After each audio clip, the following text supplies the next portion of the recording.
அகர முதல எழுதலாம் ஆதி பகவன் முதற்றே உலகு கற்றவன் பயனென்கொள் வாழறிவன் நற்றார் தொழாதெனின் வளம் செய்கிறான் மானடி சேர்ந்தார் இளமிசை நீர் வாழ்வார் வேண்டுதல் வேண்டாமை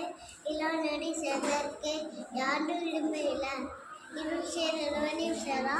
இறைவன் பொய்யை சேர் புகழ் புரிந்தால் மாட்டேன் பொய்யை வாயில் ஐந்து விட்டால் பொய்தீர் ஒழுக நீண்டு வாழ்வார்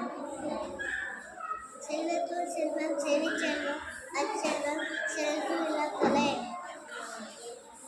கற்க கசடர கற்பவை கற்றவை நிற்க அதற்கு தர ஒழுக்கம் இழுக்கம் தரலாம் ஒழுக்க உயிரன் ஓம்பப்படும் தனக்குமே இல்லாதா தாய் செய்தால்